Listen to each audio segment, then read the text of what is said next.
এনসিপির শীর্ষ কতিপয় নেতৃবৃন্দর এই ধরনের সিদ্ধান্তের কারণে। কোন ধরনের সিদ্ধান্ত? ওই যে স্বাধীনতা বিরোধী যে চক্র, যারা দেশবিরোধী চক্র, তাদের সাথে জোটের সিদ্ধান্ত নিল। এখন আপনি প্রসঙ্গ আনতে পারেন যে বিএনপি কেন এই জামাত ইসলামকে সাথে নিয়েছিল। শহীদ প্রেসিডেন্ট জিয়াউর রহমান তিনি জামাত ইসলামকে রাজনীতিতে সুযোগ দিয়েছিলেন দেখার জন্য যে এই জামাত ইসলাম ভালো হয় কিনা। যেমনিভাবে কেউ অপরাধ করলে একটা সময় তাকে জেলে রাখা, এরপরে তার মুক্তি দেওয়া, বাকি জীবন সে কীভাবে কাটায়, তো এই চেষ্টা তিনি করেছিলেন। তাকে তো প্রাণ দিতে হয়েছে। এরপরে দেশনেত্রী বেগম খালেদা জিয়া সাথে রেখে জামাত ইসলামকে মানুষ করার চেষ্টা করেছিলেন। কিন্তু জামাত ইসলাম তো আসলে মানুষ হওয়ার নয়। এই জন্য আমি গত কাল বলেছি যে জামাত ইসলাম একটা অমানুষের দল, যারা স্বাধীনতা সার্বভৌমত্বকে বিশ্বাস করে না, যারা আবরার ফাদের খুনিদের পাশে দাঁড়ায়, যারা রোজা এবং পূজাকে এক মনে করে, যারা ইসলামের নাম ভাঙিয়ে চাঁদাবাজি করে। বইয়ের চিকিৎসা আগে নাকি বাইতুল মালের চাঁদা আগে? এদেরকে আমি মানুষ বলতে চাই না, এদেরকে আমি অমানুষ বলতে চাই। এই জন্যই বলেছি যে জামাত ইসলাম একটা অমানুষের দল। যদিও তারা খুবই ক্ষুব্ধ, মানে আমাকে ফেসবুকে হত্যার হুমকি দিচ্ছে, কেউ কেউ ক্রসফায়ারের কথা বলছে যে ওকে ধরে ক্রসফায়ার দেওয়া উচিত। কিন্তু আমাদের কথাগুলো তো আমাদের বলতে হবে। যে কথা নুসরাতরা বলতেছেও বলতে পারে না, এনসিপির কিছু নেতৃবৃন্দের কারণে প্রতিবাদ করেছিল।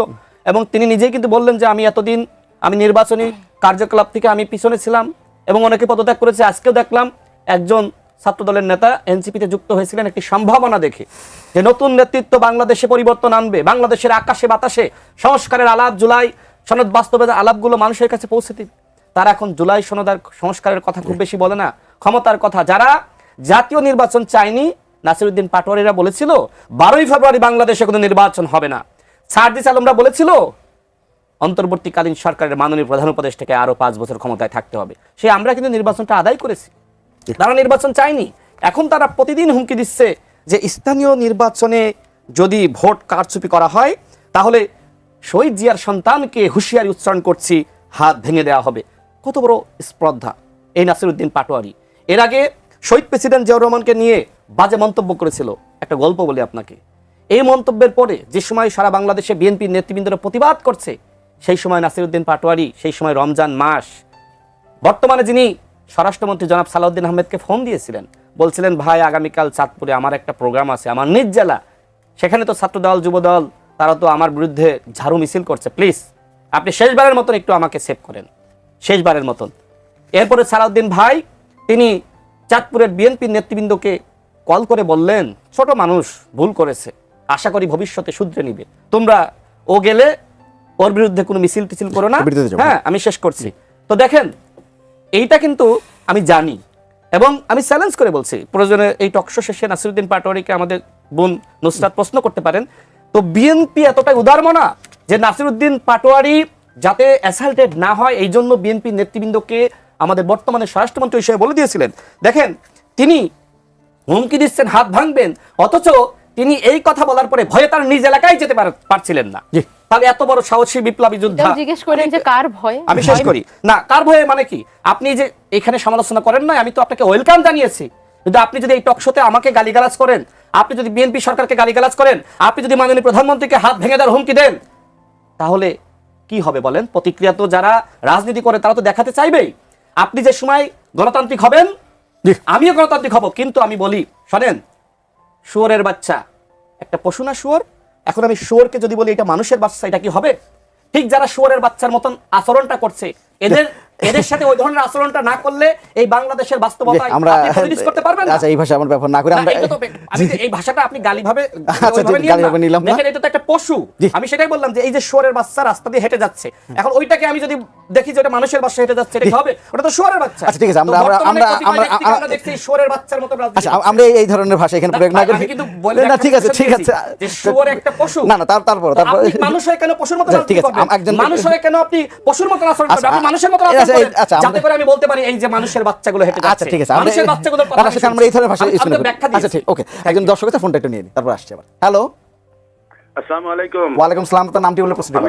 জি স্যার, আমি পাবনা সুজানগর থেকে আব্দুল জব্বার বলছিলাম। জি জব্বার সাহেব বলেন। আমার দুজনের কাছে প্রশ্ন সংক্ষিপ্ত।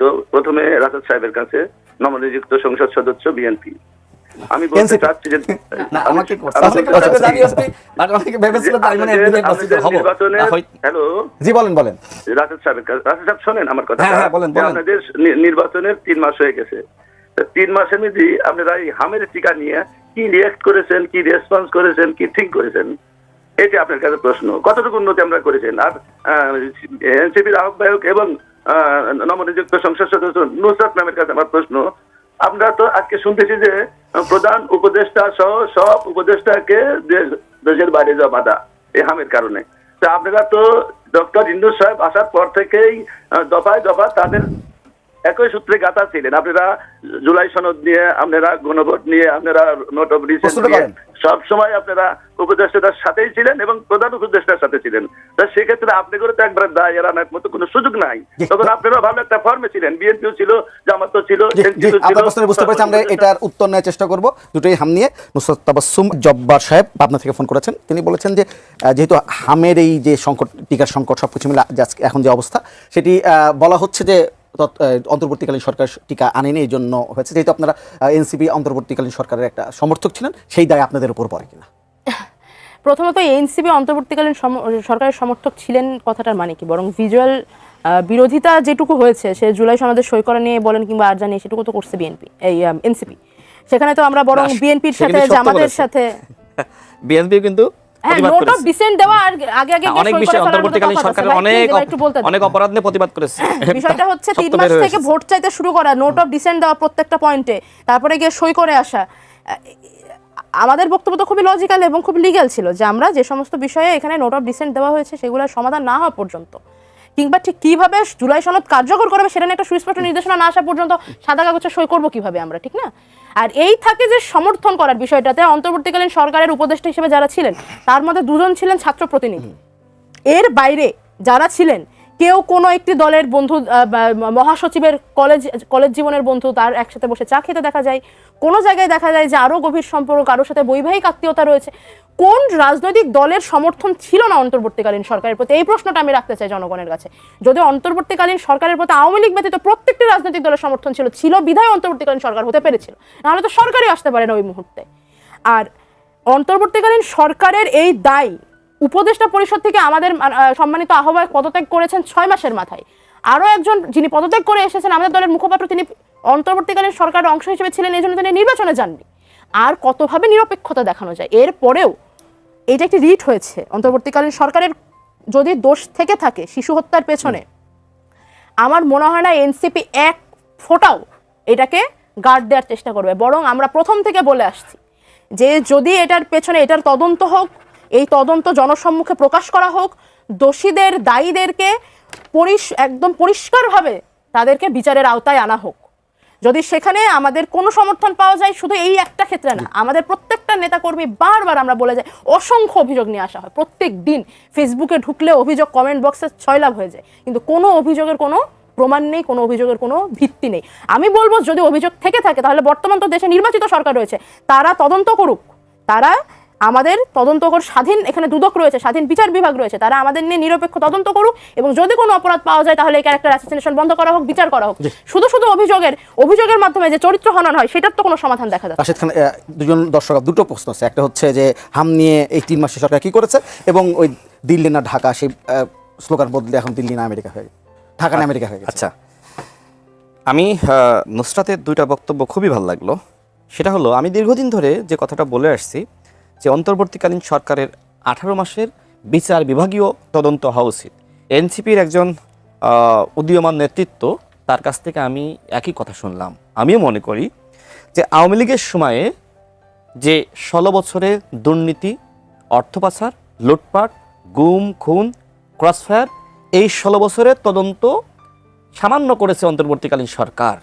সুতরাং ওইটা দিয়ে হবে না। এখন বিএনপি সরকারকে ওই 16 বছরের তদন্ত করতে হবে। পাশাপাশি যেহেতু অন্তর্বর্তীকালীন সরকার নিয়ে এনসিপির অভিযোগ আছে, যদিও অনেকে বলে যে এনসিপি সরকার ছিল অন্তর্বর্তীকালীন সরকার, আমিও বলেছি, কারণ আমার কাছে বেশ অনেকগুলো উদাহরণ দিয়ে আমি দেখিয়ে দিতে পারবো। সেই জায়গায় ওই 18 মাসের তদন্ত হওয়া উচিত যে এক্ষেত্রে আসলে কার কি অপরাধ, যেহেতু অভিযোগ অনুযোগগুলো সামনে আসছে। এবং নুসরাত আরেকটা চমৎকার কথা বলেছে, দুদক এবং স্বাধীন বিচার বিভাগ। দেখেন, বিএনপি সরকার কিন্তু দুদক এবং বিচার বিভাগকে স্বাধীন করতে চেষ্টা করছে, এবং এই বিচার বিভাগের উপরে এনসিপির অনেকের আস্থা না থাকলেও নুসরাতের আস্থা আছে, তার বক্তব্যের মধ্য দিয়েই কিন্তু ফুটে উঠলো। সুতরাং আমি মনে করি যে 18 মাসের অবশ্যই তদন্ত হতে হবে।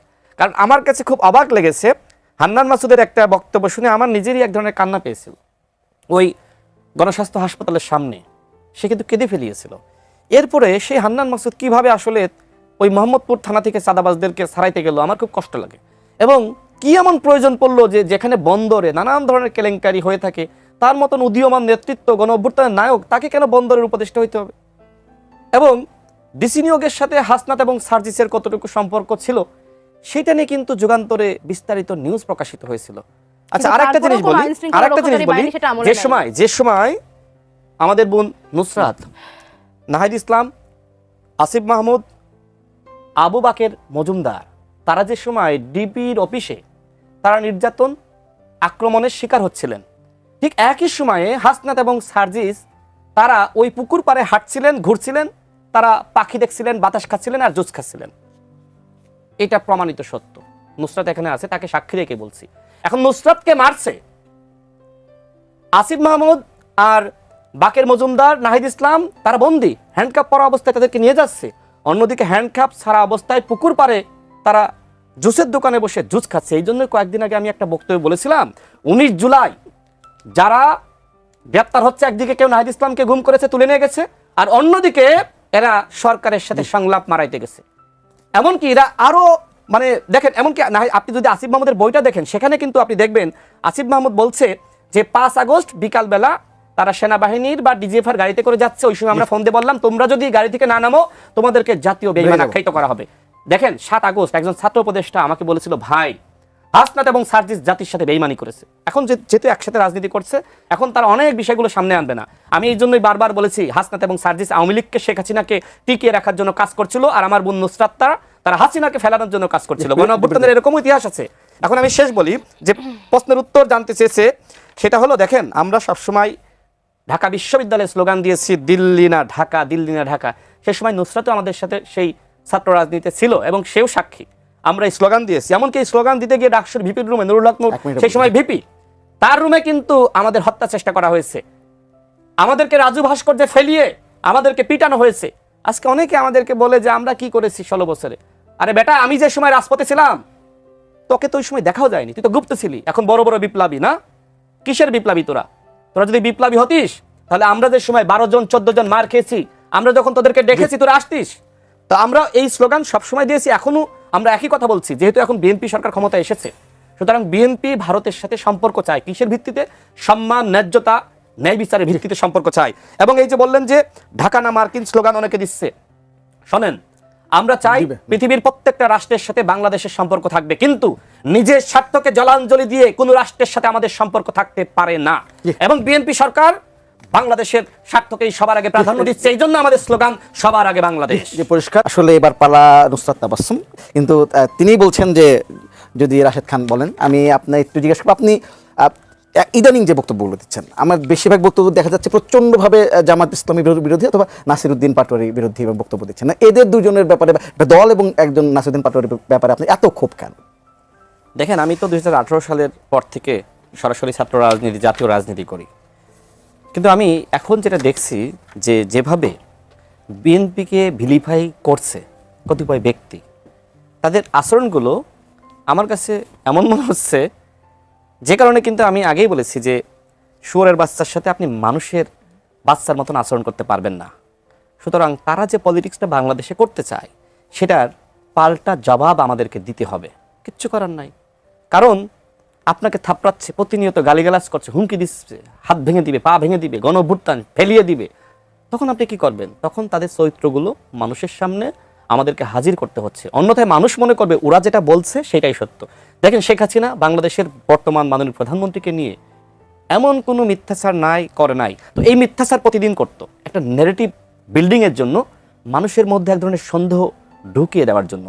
ঠিক ওই শেখ হাসিনার পথেই হাঁটছে জামাত ইসলাম এবং নাসিরউদ্দিন পাটোয়ারি। আমি এনসিপির নামটা নিলাম না, কারণ এনসিপিতে অনেক উদীয়মান নেতৃত্ব রয়েছে নুসরাত তাবাসসুমদের মতন, যে কারণে আমি এনসিপির নামটা নিইনি, কতিপয় ব্যক্তির নাম নিয়েছি।